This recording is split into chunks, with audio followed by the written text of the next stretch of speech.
আসসালামু আলাইকুম বন্ধুরা, আশা করি সবাই সুস্থ আছেন। যখন একক দিকে এককমুখী ইরানকে টার্গেট করা হচ্ছে এবং টার্গেট বাস্তবায়নের জন্য চূড়ান্ত পদক্ষেপও একেবারে আসন্ন, তখন হাতে হাত রেখে আর বসে থাকা যায় না।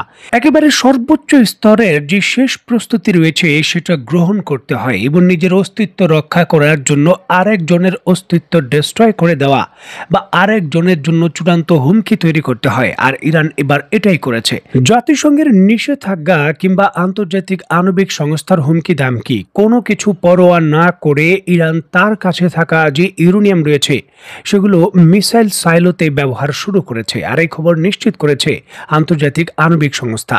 অত্যন্ত গুরুত্বপূর্ণ এই বিষয়টিকে কেন্দ্র করে স্ক্রিনে নিশ্চয়ই আপনারা দেখতে পাচ্ছেন, ইসরায়েলের বিখ্যাত সংবাদ মাধ্যম দ্য টাইমস অফ ইসরায়েল তারা কিন্তু আন্তর্জাতিক আণবিক সংস্থার সূত্র দিয়ে সরাসরি খবর প্রকাশ করেছে 400 কেজি 60% যে পরিশোধিত ইউরেনিয়াম রয়েছে সেটা এখন ইসরায়েলের বিরুদ্ধে যুদ্ধে ব্যবহারের চূড়ান্ত প্রক্রিয়ায় ইরান যুক্ত করেছে এবং তারা তাদের যে নিউক্লিয়ার ফ্যাসিলিটি রয়েছে সেখানে এই 400 কেজি ইউরেনিয়াম আবার ফেরত এনেছে এবং তাদের প্রযুক্তিগত যে সক্ষমতা রয়েছে সেখানে ব্যবহার শুরু করছে। এখন ইসরায়েলের বিরুদ্ধে যুদ্ধে ইউরেনিয়াম কি করে ব্যবহার করা হবে? দেখুন, ইসরায়েলের বিরুদ্ধে ইউরেনিয়াম ব্যবহারের দুইভাবে সুযোগ রয়েছে।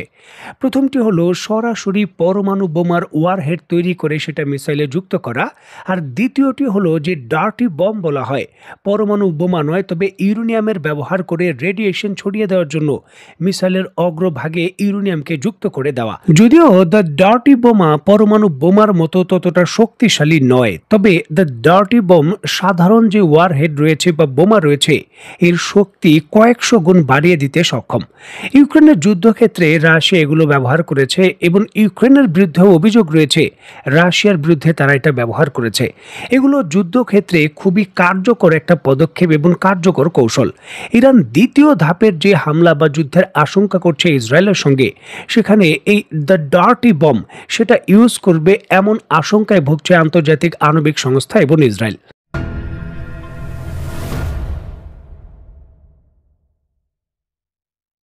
অত্যন্ত গুরুত্বপূর্ণ এই বিষয়টিকে কেন্দ্র করে গত সোমবার ওয়াশিংটন ভিত্তিক একটি বিখ্যাত সামরিক থিঙ্ক ট্যাঙ্ক যুক্তরাষ্ট্রের গোয়েন্দা স্যাটেলাইটের চিত্রের বরাত দিয়ে তারা নিশ্চিত করেছে ইরান একটি পারমাণবিক স্থাপনায় মেগা ভিত্তিতে নতুন নির্মাণ কাজ শুরু করেছে বা শেষ করার একেবারে দ্বার প্রান্তে।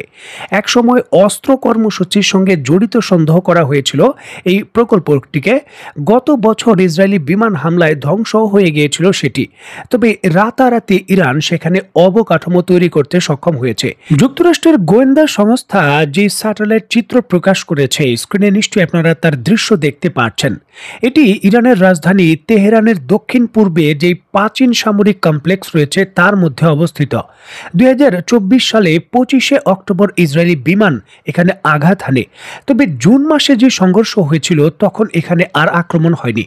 বর্তমানে এই কমপ্লেক্সটি নতুন করে গড়ে ফেলেছে ইরান। অত্যন্ত গুরুত্বপূর্ণ এই ইস্যুটিকে কেন্দ্র করে সিআইএ তাদের বক্তব্যে বলেছে এটা গভীরভাবে উদ্বেগজনক।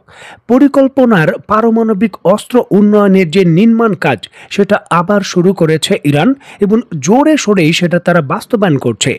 যুক্তরাষ্ট্রের যে হুঁশিয়ারি এবং চূড়ান্ত ডেডলাইন ছিল সেটা তারা পরোয়া করছে না। মানে পরিষ্কারভাবে সামরিক পদক্ষেপ ব্যতীত ইরানকে আর কোনোভাবেই থামানো যাবে না তার ইঙ্গিত দেওয়া হচ্ছে। ইসরায়েলি গোয়েন্দা সংস্থা মোসাদ তাদের প্রতিবেদনে যেমনটা জানিয়েছে, 20শে মে 2025 সালে স্যাটেলাইট ছবিতে দেখা যায় ধ্বংসপ্রাপ্ত ভবনের উপর তাড়াহুড়ো করে একটি কালো অস্থায়ী আবরণ দিয়ে কাজ শুরু করেছে ইরান। চলতি বছর 12ই জুনের মধ্যে ভিত্তিপ্রস্তর স্থাপন কাজ শেষ হয়ে যায় এবং আগস্টের দিকে এটি শেষের দিকে অস্থায়ী আচ্ছাদনের উপর প্রায় 45x17 মিটারের একটি নতুন খিলান ছাদযুক্ত অবকাঠামো ওই সময়ে নির্মাণাধীন ছিল। তবে বর্তমানে ভবনের কাছে দুইটি টানেলের মাধ্যমে পুরো প্রকল্প বাস্তবায়ন শেষ হয়ে গেছে। যুক্তরাষ্ট্রের থিঙ্ক ট্যাঙ্ক আইসিসিস জানিয়েছে 27শে সেপ্টেম্বর ছবিতে তৃতীয় খিলানযুক্ত অবকাঠামো এবং অন্যান্য ভবনগুলোর অগ্রগতি দেখা গেছে। তারা আরও জানিয়েছেন ছোট পাশের ভবনগুলোতে বিস্ফোরণের ফাঁদ বলে এমনটাই কিন্তু মনে হচ্ছে, যদিও পরে সেগুলো মাটি চাপা দিয়ে ঢেকে ফেলা হয়। মূল কমপ্লেক্সের 200 মিটার পূর্বে একটি সহায়ক কেন্দ্র বা মূল টানেলও তারা তৈরি করেছে এমনটা জানা যায়, যেখানে ইরান তার মাটির নিচে যে মিসাইল সিটি বা অবকাঠামো সিটি রয়েছে তার সঙ্গে এই টানেল বা অবকাঠামোকে যুক্ত করছে এমনটাই ধারণা করছে যুক্তরাষ্ট্রের গোয়েন্দা সংস্থা। এর মানে তারা পরিষ্কারভাবে এমনটা বোঝাচ্ছে যে মাটির উপর ইরানের যে অবকাঠামোগুলো তৈরি হয়েছে বা তৈরি করার তারা প্রচেষ্টা করছে, এই সকলগুলোই লোক দেখানো। তাদের মূল পরিকল্পনা এবং মূল যে অবকাঠামো সকল কিছুই মাটির নিচে অবস্থিত। তারা বিভিন্ন জায়গায় টানেল খুলে শুধু মূল রাস্তার সঙ্গে যুক্ত করে দিচ্ছে, যাতে পুরো ইরানের বিভিন্ন স্থান থেকে তাদের আন্ডারগ্রাউন্ড যে মিসাইল সিটি বা পরমাণু কমপ্লেক্স রয়েছে সেখানে তারা যুক্ত হতে পারে।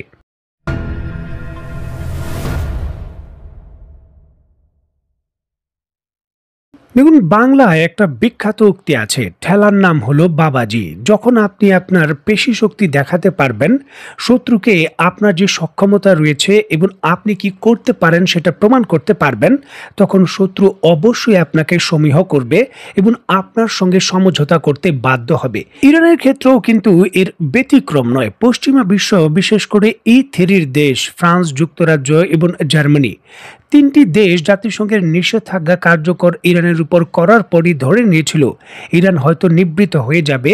তারা নিজেরাই যোগাযোগ শুরু করবে ইউরোপীয় ইউনিয়নের সঙ্গে বা এই তিনটি দেশের সঙ্গে কি করে সমঝোতা করা যায়। তবে ইরান সেই সমঝোতার জন্য রিকোয়েস্ট না করে উল্টো প্রতিরোধের পথ বেছে নিয়েছে। তারা তাদের পরমাণু কর্মসূচি জোরদার করেছে। তারা তাদের তেল রপ্তানি এখন করছে সরাসরি আন্তর্জাতিক AI সিস্টেমের অধীনে, প্রকাশ্যে ফ্ল্যাগ সিস্টেমের মাধ্যমে। এরপরই পরিষ্কারভাবে বোঝা যাচ্ছে এবং আয়াতুল্লাহ খামেনি ঘোষণাও দিয়েছেন, কোনোভাবেই ইরান মাথা নত করবে না।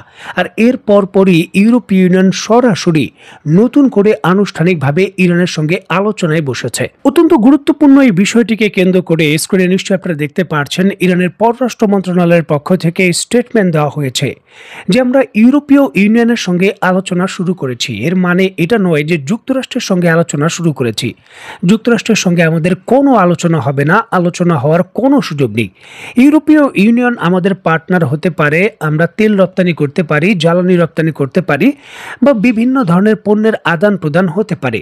সুতরাং ইউরোপের সঙ্গে আমাদের স্বার্থ রয়েছে, সেক্ষেত্রে আমরা আলোচনায় বসে যদি সমাধান করতে পারি তার জন্যই আমরা আলোচনায় বসেছি।